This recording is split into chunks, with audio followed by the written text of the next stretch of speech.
আসসালামু আলাইকুম প্রিয় দর্শক, আজকের ভিডিওতে আমরা জানব ইসলামের এক মহৎ সাহাবা ও নবীর প্রিয় জামাতা হযরত আলী রাদিয়াল্লাহু তাআলা আনহু-এর জীবনের একটি অনন্য ঘটনা, যেখানে ইসলামের সত্য, ন্যায় বিচার এবং উচ্চ নৈতিকতার এক অসাধারণ উদাহরণ তুলে ধরা হয়েছে। চলুন ভিডিওটি শেষ পর্যন্ত দেখুন এবং জানুন কিভাবে হযরত আলী রাদিয়াল্লাহু তাআলা আনহু তার ন্যায় বিচার প্রতিষ্ঠা করে ইসলামের মহান আদর্শকে প্রসারিত করেছিলেন। নবীজির জামাতা হযরত আলী রাদিয়াল্লাহু তাআলা আনহু, ইনি তখন রাষ্ট্রপ্রধান, মুসলিম বিশ্বের অধিপতি। হযরত আলী রাদিয়াল্লাহু তাআলা আনহু একটি লৌহবর্ম হারিয়ে যায়, পান একজন ইহুদি। তাও সেই ইহুদি কুফার বাজারে লৌহবর্মটি বিক্রি করছে। হযরত আলী রাদিয়াল্লাহু তাআলা আনহু নিজের লৌহবর্ম বিক্রি করতে দেখে ইহুদির দিকে এগিয়ে গেলেন। ইহুদিকে লক্ষ্য করে বললেন, লৌহবর্মটি তো আমার, আমি এটা কারোর কাছে বেচিও নি, কাউকে দানও করিনি। এটা আমার উটের পিঠ থেকে অমুক দিন অমুক স্থানে পড়ে গিয়েছিল, সুতরাং লৌহবর্মটি ফিরিয়ে দিন। ইহুদি বলল, এটা আমার জিনিস, আমার হাতে। হযরত আলী রাদিয়াল্লাহু তাআলা আনহু বললেন, লৌহবর্মটি আমাকে ফিরিয়ে দিন, বর্মটি আমারই। এই দুজনের মধ্যে তর্ক চলছে। ইহুদির সঙ্গে রাজ্য প্রধানের তর্কে সমাধান কিছুতেই হচ্ছে না। হযরত আলী রাদিয়াল্লাহু তাআলা আনহু বললেন, চলো তাহলে বিচারপতির আদালতে আইনি লড়াইয়ে সমাধান করে আসি। উভয়ে মদিনার বিচারপতি হযরত সুরাইহ রাদিয়াল্লাহু তাআলা আনহুর আদালতে হাজির হলেন।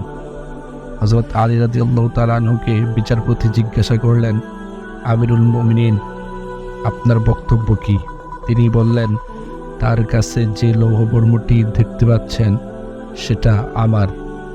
এটা আমার উটের পিঠ থেকে অমুক দিন অমুক স্থানে পড়ে গিয়েছিল। বিচারপতি হযরত সুরাইহ রাদিয়াল্লাহু তাআলা আনহু ইহুদির কাছে তার বক্তব্য জানতে চান। ইহুদি বলেন, দেখুন, এটা আমারই, কারণ আমার দখলেই তা রয়েছে। দখল যার, সম্পদ তার। সব শোনার পর বিচারপতি সুরাইহ রাদিয়াল্লাহু তাআলা আনহু বললেন, আমিরুল মুমিনিন, সাক্ষী পেশ করুন। হযরত আলী বললেন, আমার ছেলে হাসান এবং আমার আজাদকারী কৃতদাস কুনবুর সাক্ষী। বিচারপতি হযরত সুরাইহ রাদিয়াল্লাহু তাআলা আনহু বললেন, আমিরুল মুমিনিন, পিতার পক্ষে পুত্রের সাক্ষ্য এবং মনিবের পক্ষে গোলামের সাক্ষ্য প্রযোজ্য নয়। তারপর বিচারপতি হযরত সুরাইহ রাদিয়াল্লাহু তাআলা আনহু ইহুদির পক্ষে রায় দেন। আইনি লড়াই হেরে গেলেন হযরত আলী রাদিয়াল্লাহু তাআলা আনহু, তবে জয় হয়েছে ইসলামের। রায় শুনে সেদিন এই ইহুদি বলেছিল, আমিরুল মুমিনিন আমাকে আদালতে নিয়ে এলেন, আদালত আপনার বিপক্ষে রায় দিল, অথচ আপনি রাষ্ট্রপ্রধান, 22 লক্ষ বর্গ মাইলের মুসলিম বিশ্বের অধিপতি।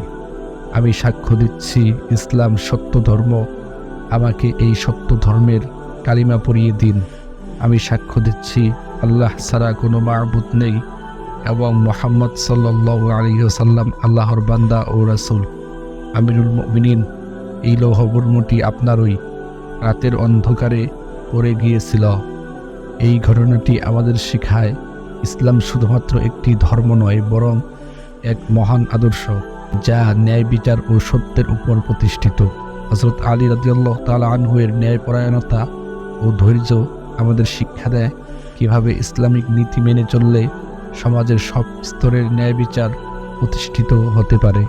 আশা করছি এই গল্পটি আপনার হৃদয়ে গভীর প্রভাব ফেলবে এবং ইসলাম সম্পর্কে আপনার বিশ্বাসকে আরও শক্তিশালী করবে।